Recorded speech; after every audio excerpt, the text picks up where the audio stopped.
नमस्कार विद्यार्थी मित्रांनो, आपलं स्वागत आहे DBN एक्झाम या यूट्यूब चॅनलमध्ये। आज आपण घेऊन आलेलो आहे मित्रांनो जिल्हा न्यायालय प्रक्रिया 2024 लिपिक शिपाई हमाल या पदासाठी खूप महत्त्वपूर्ण प्रश्न आहे। येणाऱ्या परीक्षेसाठी खूप महत्त्वपूर्ण आहे मित्रांनो। आतापर्यंत आपल्या चॅनलमध्ये प्लेलिस्ट बघितली नसेल तुम्ही बॉम्बे हायकोर्ट, तर त्यामध्ये पूर्णपणे क्वेश्चन दिलेले आहे मित्रांनो आणि PDF सुद्धा आपल्याकडे अवेलेबल आहे मित्रांनो।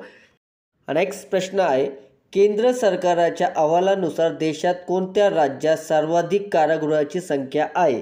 केंद्र सरकारच्या अहवालानुसार देशात कोणत्या राज्यात सर्वाधिक कारागृहाची संख्या आहे? तर या प्रश्नाचे उत्तर ऑप्शन डी, राजस्थान या राज्यामध्ये सर्वाधिक कारागृहाची संख्या आहे। नेक्स्ट प्रश्न आहे, खालीलपैकी कोणत्याला उर्दू भाषेचा साहित्य अकादमी पुरस्कार जारी झालेला आहे? खालीलपैकी कोणाला उर्दू भाषेचा साहित्य अकादमी पुरस्कार जारी झालेला आहे?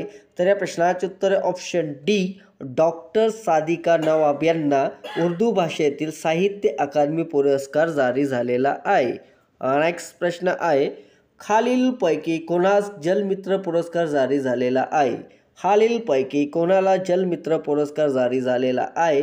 तर या प्रश्नाचे उत्तर ऑप्शन सी, प्राचार्य डॉक्टर रामचंद्र मोरवंचीकर यांना जलमित्र पुरस्कार जारी झालेला आहे। नेक्स्ट प्रश्न आहे, अयोध्या रेल्वे स्टेशनचे नाव बदलून कोणते नाव देण्यात आलेले आहे? अयोध्या रेल्वे स्टेशनचे नाव बदलून कोणते नाव देण्यात आलेले आहे? तर या प्रश्नाचे उत्तर ऑप्शन ए, अयोध्याधाम हे नाव अयोध्याचे रेल्वे स्टेशन नाव बदलून अयोध्याधाम नाव ठेवण्यात आलेले आहे। नेक्स्ट प्रश्न आहे, कोटक महिंद्रा बँकेच्या अध्यक्षपदी कोणाची निवड झालेली आहे? कोटक महिंद्रा बँकेचे अध्यक्षपदी कोणाची निवड झालेली आहे? तर या प्रश्नाचे उत्तर ऑप्शन ए, SC राजन यांची महिंद्रा कोटक बँक अध्यक्षपदी निवड करण्यात आलेली आहे। नेक्स्ट प्रश्न आहे, विद्यापीठ अनुदान आयोगाने कोणत्या डिग्रीचा मान्यता रद्द करण्याचा निर्णय घेतलेला आहे? विद्यापीठ अनुदान आयोगाने कोणत्या डिग्रीची मान्यता रद्द करण्याचा निर्णय घेतलेला आहे? तर या प्रश्नाचे उत्तर ऑप्शन सी, MPhil या डिग्रीचा मान्यता रद्द करण्यात आलेला आहे मित्रांनो। नेक्स्ट प्रश्न आहे, महाराष्ट्रातील पहिले जलविद्युत केंद्र कुठे आहे? महाराष्ट्रातील पहिले जलविद्युत केंद्र कुठे आहे? तर या प्रश्नाचे उत्तर ऑप्शन डी, खपोली येथे पहिले जलविद्युत केंद्र आहे, ते रायगड जिल्ह्यामध्ये आहे। नेक्स्ट प्रश्न आहे, सूर्याकडून पृथ्वीवर येणारी टिंब टक्के अतिनील किरणे ओझोनच्या थरामुळे अडवल्या जातात। सूर्याकडून पृथ्वीवर येणारी टिंब टक्के अतिनील किरणे ओझोनच्या थरामुळे अडवली जातात। तर या प्रश्नाचे उत्तर ऑप्शन बी, 99%। नेक्स्ट प्रश्न आहे, भोर अभयारण्य कोणत्या जिल्ह्यात आहे? भोर अभयारण्य कोणत्या जिल्ह्यात आहे? तर या प्रश्नाचे उत्तर ऑप्शन डी, वर्धा या जिल्ह्यामध्ये आहे भोर अभयारण्य। नेक्स्ट प्रश्न आहे, भारतीय संविधान सभेने राष्ट्रीय ध्वजाचे स्वरूप कधी स्वीकारलेले आहे? तर या प्रश्नाचे उत्तर ऑप्शन सी, 22 जुलै 1947 रोजी भारतीय संविधान सभेने राष्ट्रीय ध्वजाचे स्वरूप स्वीकारलेले आहे।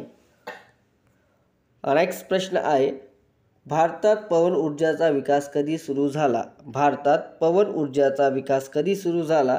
तर या प्रश्नाचे उत्तर ऑप्शन सी, 1990मध्ये पवन ऊर्जाचा विकास झालेला आहे। नेक्स्ट प्रश्न आहे, छपाई यंत्राचा शोध केव्हा झाला? छपाई यंत्राचा शोध केव्हा झाला? तर या प्रश्नाचे उत्तर ऑप्शन ए, इसवी सन 1450मध्ये छपाई यंत्राचा शोध झालेला आहे। नेक्स्ट प्रश्न आहे, खनिज तेलाचे उत्पादन भारतात सर्वात प्रथम कुठे सुरू झाले? खनिज तेलाचे उत्पादन भारतात सर्वात प्रथम कुठे सुरू झाले? तर या प्रश्नाचे उत्तर ऑप्शन सी, डिगबोई येथे खनिज तेलाचे उत्पादन सर्वात प्रथम भारतात सुरू करण्यात आलेले आहे।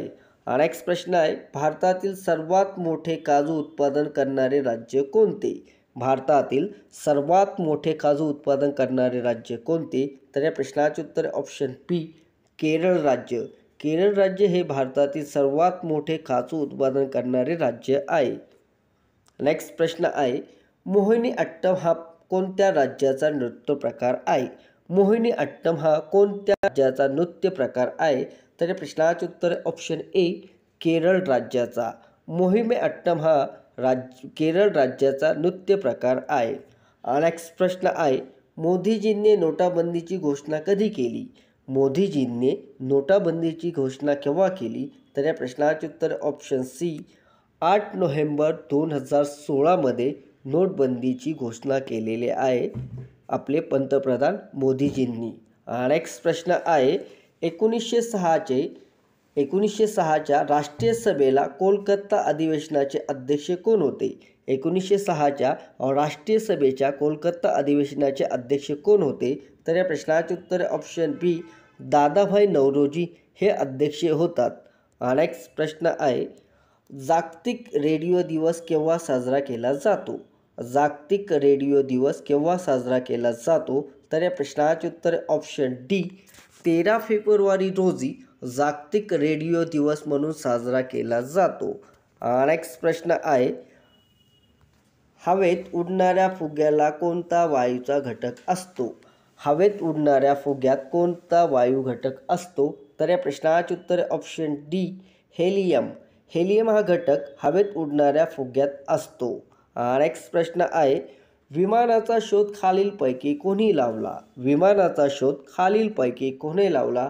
तर या प्रश्नाचे उत्तर ऑप्शन सी राईट बंधू यांनी विमानाचा शोध लावलेला आहे. नेक्स्ट प्रश्न आहे मित्रांनो, हाडाचा निकोप वाढण्यासाठी खालीलपैकी कोणत्या विटॅमिनची आवश्यकता असते? हाडाचा निकोप वाढीसाठी खालीलपैकी कोणत्या विटॅमिनची आवश्यकता असते? तर या प्रश्नाचे उत्तर ऑप्शन बी विटॅमिन डी. विटॅमिन डीसाठी हाडाचा निकोप वाढीसाठी खूप उपयुक्त विटॅमिन आहे मित्रांनो. नेक्स्ट प्रश्न आहे, मौर्य समाजाची स्थापना कोणी केली? मौर्य समाजाची स्थापना कोणी केली? तर या प्रश्नाचे उत्तर ऑप्शन बी चंद्रगुप्त यांनी मौर्य समाजाची स्थापना केलेली आहे. नेक्स्ट प्रश्न आहे, छत्रपती शिवाजी महाराज आंतरराष्ट्रीय विमानतळ कोठे आहे? छत्रपती शिवाजी महाराज आंतरराष्ट्रीय विमानतळ कोठे आहे? तर या प्रश्नाचे उत्तर ऑप्शन सी मुंबई. मुंबई या सिटीमध्ये आहे मित्रांनो छत्रपती शिवाजी महाराज आंतरराष्ट्रीय विमानतळ. नेक्स्ट प्रश्न आहे, भारतातील पहिली कापड गिरणी मुंबईत कधी सुरू झाली? भारतातील पहिली कापड गिरणी मुंबईत कधी सुरू झाली?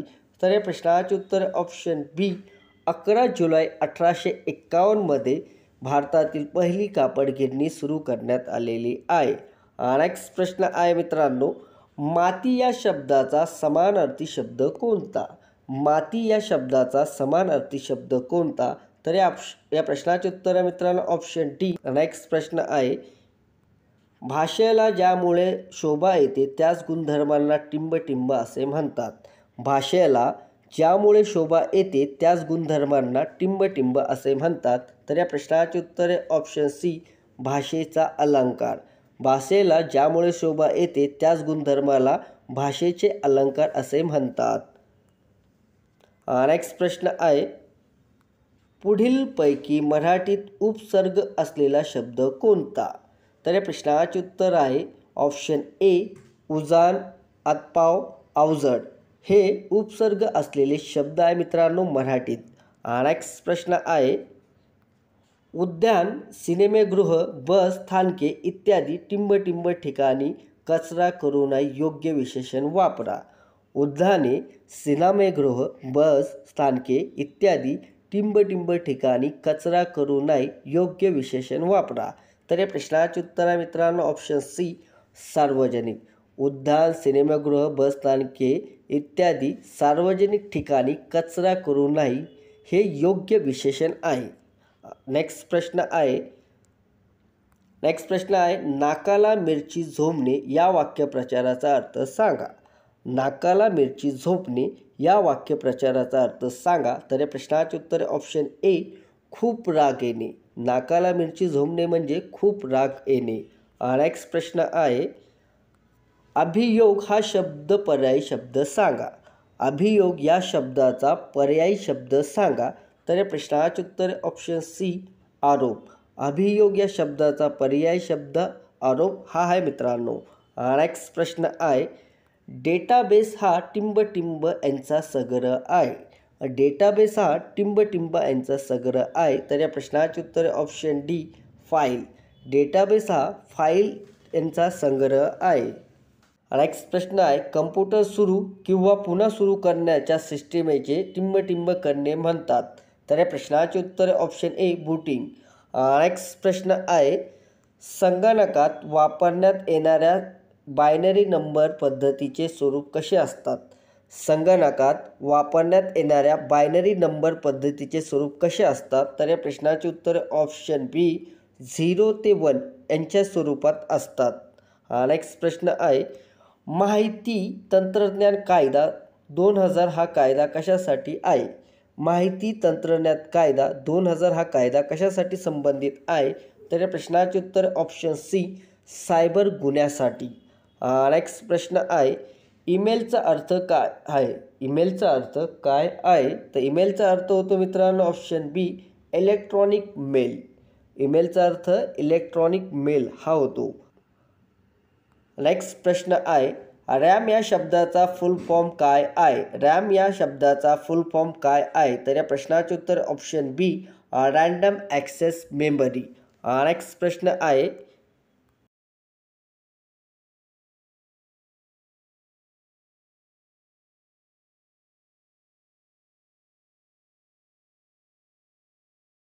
नेक्स्ट प्रश्न आहे, कोणाच्या शिफारशीशिवाय धन विधेयक विधानसभेत मांडता येत नाही? कोणाच्या शिफारशीशिवाय धन विधेयक विधानसभेत मांडता येत नाही? तर या प्रश्नाचे उत्तर ऑप्शन सी राज्यपाल. राज्यपालांच्या शिफारशीशिवाय धन विधेयक विधानसभेत मांडता येत नाही. प्रश्न आहे, कोतवालाची नेमणूक खालीलपैकी कोण करतात? कोतवालाची नेमणूक खालीलपैकी कोण करतात? तर या प्रश्नाचे उत्तर ऑप्शन ए तहसीलदार. तहसीलदार हे कोतवालाची नेमणूक केली जातात. असेच नवीन व्हिडिओ बघण्यासाठी चॅनलला जॉईन करा.